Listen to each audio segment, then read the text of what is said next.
Fechando hoje, né, aquilo que nós ministramos durante todo o mês de novembro, com os pastores também ministrando. Ministramos no mês de novembro e o mês de dezembro agora, como o poder da permanência. Abre a sua Bíblia lá no livro de João, capítulo 15, João, capítulo 15, no versículo 3. João 15, versículo 3, está aqui no telão, diz assim: vós já estáis limpo pela palavra que eu vos tenho falado. Permanecei em mim e eu permanecerei em vós. Como não pode o ramo produzir fruto de si mesmo, se não permanecer ligado na videira, assim também vós não podeis dar, se não permanecerdes em mim. Eu sou a videira, vós os ramos. Quem permanece em mim, eu nele, esse dá muito fruto. Porque sem mim o quê? Nada podeis fazer. Quem crê nisso, diga amém. Quem permanece em mim, né? Sem mim nada podeis fazer. 6. Se alguém não permanece em mim, será lançado fora, a semelhança do ramo, secará. Fala assim, misericórdia, Jesus. O apanho e lançam no fogo e o queimam.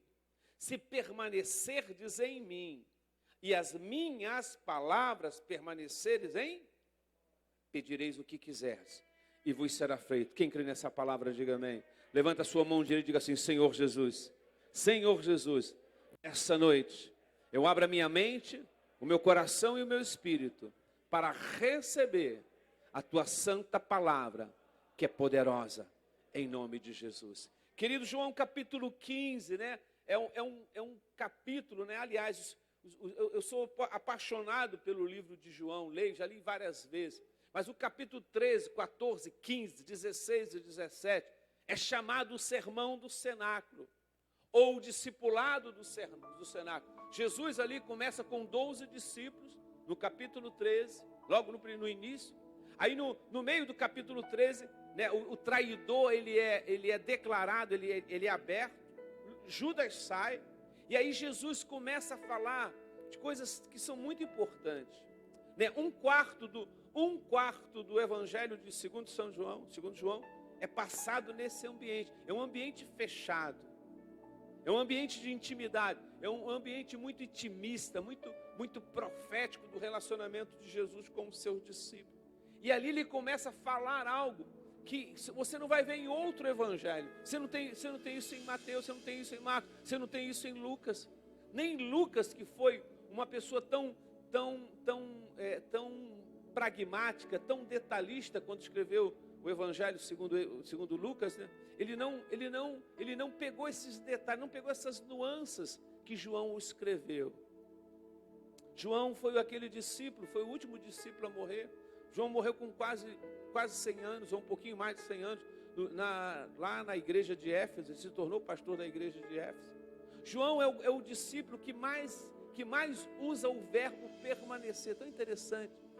E foi o último discípulo, né, que ele permaneceu. Ele teve uma longevidade. Conheceu Jesus bem jovem. João conheceu Jesus. E aos 100 anos ele ainda estava apacentando, ele estava falando da palavra de Deus. E nas suas cartas ele usa muita palavra permanecer. E aqui Jesus, ele dilata o seu coração para a importância de você, a minha vida, a sua vida, estarmos verdadeiramente ligados, né, no caso a videira ou a parreira, que é a mesma coisa. E Jesus fala no versículo 3, vós já estáis limpo pela palavra que eu vos tenho falado. Agora, por que você quer se sujar? É interessante, né? Você já está limpo, querido. Quem está limpo aqui, diga amém. Mas muitas vezes nós insistimos em nos sujar, em nos enlamear, em viver relacionamentos, viver emoções que não fazem mais parte da nossa vida. Quem está compreendendo isso, querido? Temos que entender isso. Jesus falou, vós já estáis limpo. Não insista em voltar para o mundo. Não insista em voltar às velhas práticas do velho homem. Jesus falou, olha, vocês já estão limpos. Aquele que não estava limpo saiu, ele não aguentou a pressão. Por que Judas saiu, querido? Porque Judas não aguentou a pressão da santidade, Judas não aguentou a pressão do compromisso, Judas que eu posso falar, ele não aguentou a pressão da honestidade, porque ele tirava lá da caixa, né? Judas foi o tesoureiro. Jesus confiava tanto em Judas que deu a tesouraria para ele, querido. Olha que interessante. Olha como Jesus confia em nós. Jesus confia em nós mais do que nós confiamos em nós mesmos. Quem está compreendendo isso, querido? Vós já estás limpo pela palavra que eu vos tenho dito. Querido, o mundo não tem mais nada para lhe oferecer. Para de insistir em voltar para o mundo. Você que está nos vendo, você que verá essa mensagem outro dia, outra hora, ou até outro ano que vem, entenda, Jesus falou, vós já estás limpo pela palavra que eu vos tenho falado. Agora a limpeza da palavra, ele diz no versículo 4, permanecerdes em mim, eu permanecerei em vós. Há um condicional, há uma lei da ação e da reação. Você permanece, eu permaneço contigo. Por isso que a Bíblia diz, andarão os dois juntos se não houver entre eles o quê? Acordo. Permanecei em mim e eu permanecerei em vós. Jesus falou certa vez, né, que aquele que vem a ele, de maneira alguma eu o lançarei fora. As pessoas que se lançam fora de Jesus, Jesus não lança ninguém fora. Nem o próprio Judas, Jesus não fora. No início do capítulo 11, tem um texto que fala assim, né? Amando os seus até o fim. Quem era até o fim que estava com ele? Era o próprio Judas. Quando ele fala a oração sacerdotal, lá no livro de João capítulo 7, ele fala, Senhor, eu estou te devolvendo todos aqueles que o Senhor me deste, menos o filho, o quê? Da desobediência. Não é verdade isso? Ele desobedeceu, ele teve a oportunidade. Querido, Judas teve a oportunidade de fazer uma grande história e não fez. Teve a oportunidade de ser um homem diferente, mas ele não fez. Ele recorreu aos erros que ele recorria anteriormente. Jesus falou, se permanecerdes em mim, eu permanecerei em vós. Querido, é tempo de permanecer. Não pode o ramo produzir fruto de si mesmo, se não permanecer aonde? Na videira, colado na videira, né? Entrelaçado na videira. Nós somos apenas ramos, querido. Nós somos pessoas frágeis, né? Vê essa doença que está acontecendo, que está ceifando muita gente, a Covid, né? Vê a fragilidade do ser humano. Jovens estão sendo ceifados, famílias estão sendo ceifadas, né? Várias pessoas morrendo, porque nós somos frágeis. O ramo é frágil. Querido, você e eu, sem Deus, nós não somos nada. Amém? Quem está compreendendo isso, diga amém. Querido. Nós não somos absolutamente nada. Por isso Jesus falou, sem mim, nada podeis fazer. Nada podemos fazer, querido, porque Jesus, ele falou, eu sou a videira e vós os ramos. Porque sem mim nada podemos fazer. Quando entendemos que sem Jesus nada podemos fazer, nós entramos numa área chamada área da dependência. Você depende de Deus. Você depende do seu relacionamento com Ele.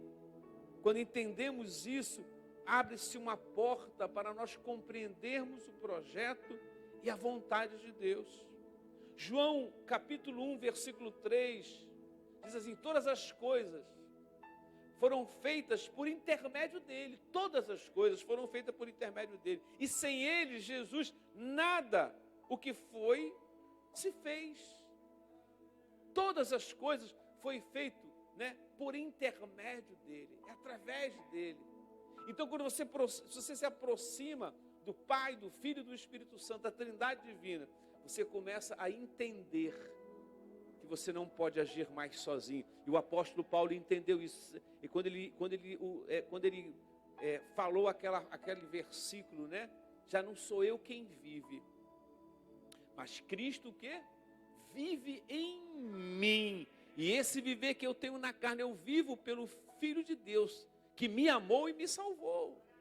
Então Paulo entendeu, olha, a minha vida, a vida que eu estou vivendo hoje, eu não vivo por mim mesmo. Claro que eu tenho as minhas vontades, eu tenho os meus projetos, eu desejo fazer algo, eu desejo realizar algo, e isso é muito importante, você ter os seus sonhos, ter os seus projetos, por isso você vai trazer. Quem vai trazer seus sonhos e projetos aqui no dia 30? Quem vai trazer? Você tem que trazer, você tem que explicitar verdadeiramente, eu desejo isso, querido, mas tudo tem um limitador. Provérbios diz uma coisa muito interessante, ao homem é dado o quê? Fazer o quê? Projetos, fala comigo, projetos. Mas a resposta certa vem do... Quem tem projetos, queridos? Mas quem está esperando na resposta certa do Senhor? Dá uma salva de palmas bem forte para Jesus. Eu estou esperando na palavra do meu Senhor e do meu Deus. João falou assim, né? O homem não pode receber nada se do céu não for liberado. Se do céu não for liberado, você não vai receber nada. E se for receber, você vai estar recebendo migalha. Deus não quer que você viva de migalha. Deus quer que você viva de abundância em nome de Jesus.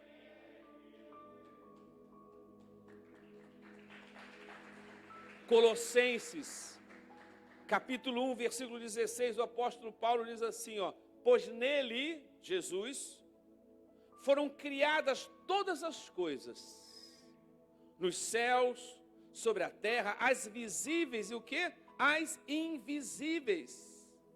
Fala comigo, as visíveis e as invisíveis.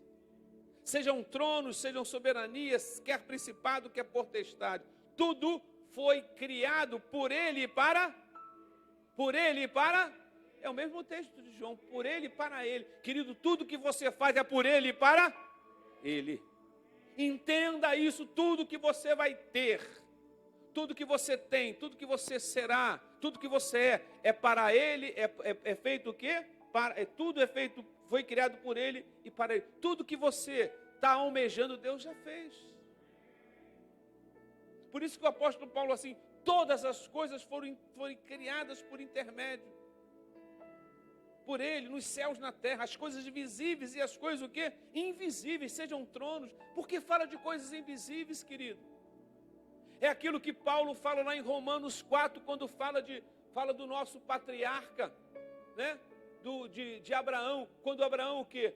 Abraão creu contra a esperança e chamou as coisas invisíveis para se tornar o quê? Para se tornar o quê? Visível. Você está chamando as coisas invisíveis para se tornar visível? Quem está chamando? Ele chamou a existência. Olha a importância de você estar conectado com a mente de Cristo. Por isso que no início do dia 1º agora, você vai começar a fazer a leitura bíblica da Bispa Lúcia, que são 4 capítulos por dia. Você vai chegar no dia 31 de dezembro de 2021 com toda a Bíblia, lida, revisada, estudada, e você vai crescer em nome de Jesus. Todas as coisas foram criadas, as visíveis e as invisíveis. E as invisíveis nós temos que chamar a existência. Abraão creu contra a esperança. Não havia esperança para Abraão. Querido, mas quem está em Cristo tem esperança.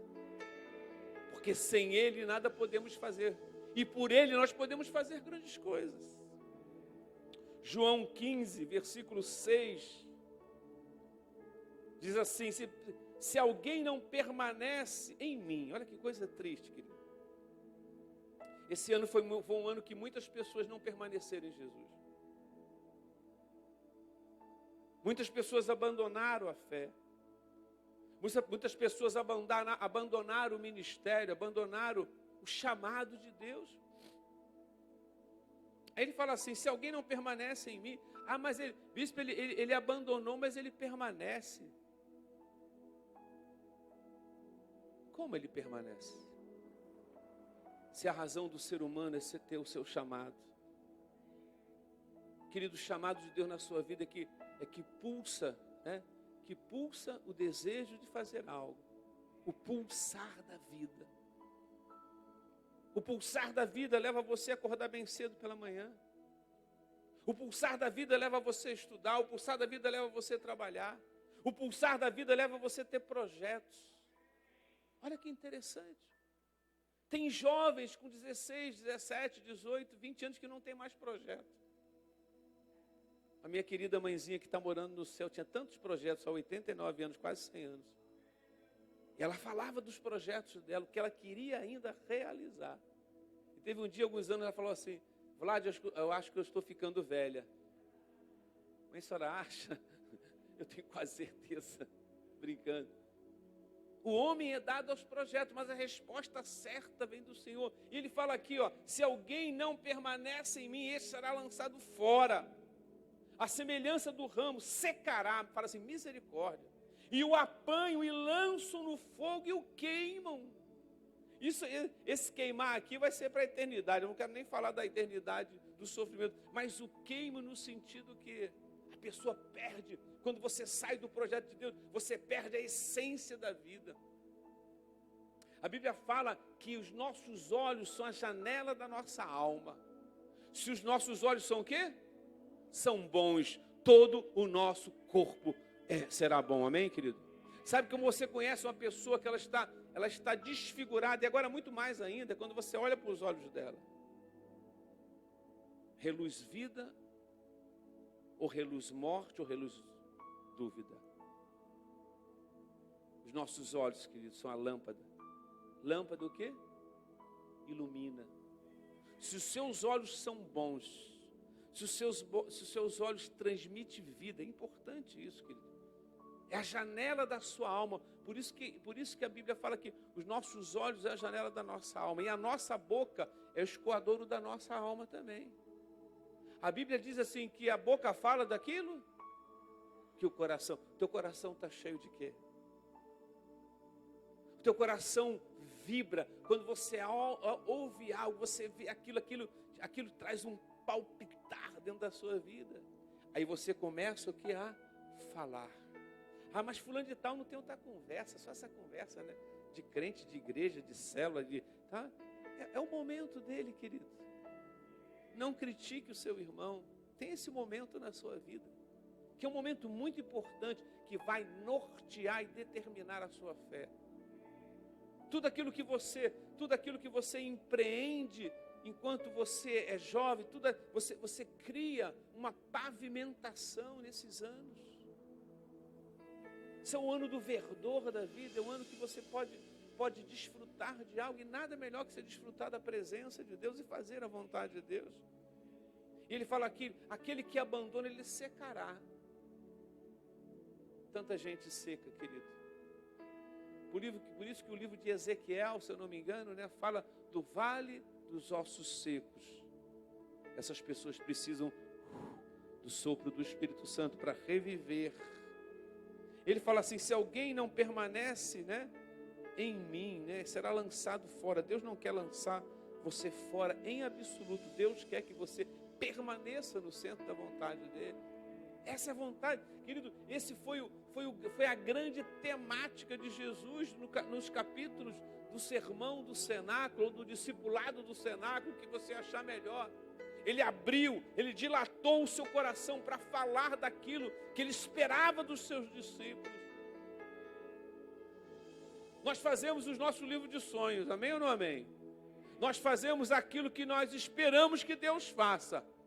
E Deus está falando assim, você já perguntou a Deus, Deus, o que o Senhor espera que eu faça? Interessante isso, né? Nós queremos que Deus faça, Ele vai fazer, porque a Bíblia diz, agindo Deus o quê? Agindo Deus o quê? Quem crê que Deus vai agir na tua vida, querido? Não tem como. Agora você tem que perguntar, Senhor, o que tu queres que eu te faça, Senhor? O que tu queres? Eu tenho a força, eu tenho o pulsar da vida, e eu quero dedicar a minha vida. Então você fala, Deus, eu quero ser usado pelo Senhor.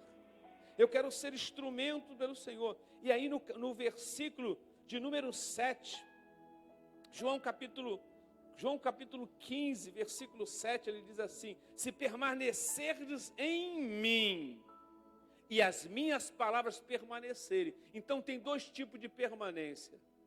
Primeiro, permanecer de Jesus. Ah, bispo, eu não estou na igreja, mas eu estou permanecendo de Jesus. Eu tenho cá minhas dúvidas, queridos.